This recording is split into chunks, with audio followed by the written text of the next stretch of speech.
Hi everyone, welcome back to a new episode of AI Basics.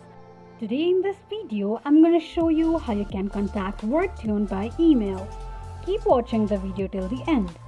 To contact Wordtune by email, firstly go ahead and open up your Gmail application. The home page of Gmail application will appear on the screen. From the home page, tap on Compose option at the bottom right corner of the page. Enter Wordtune's email address, that is privacy@wordtune.com, right below your email address.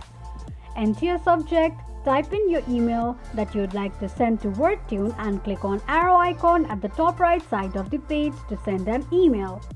You can also attach any files you email by tapping on stitch icon right next to the arrow icon.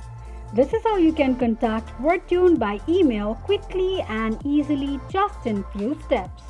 If you have any thoughts or queries, let us know in the comments section. Don't forget to subscribe to our channel.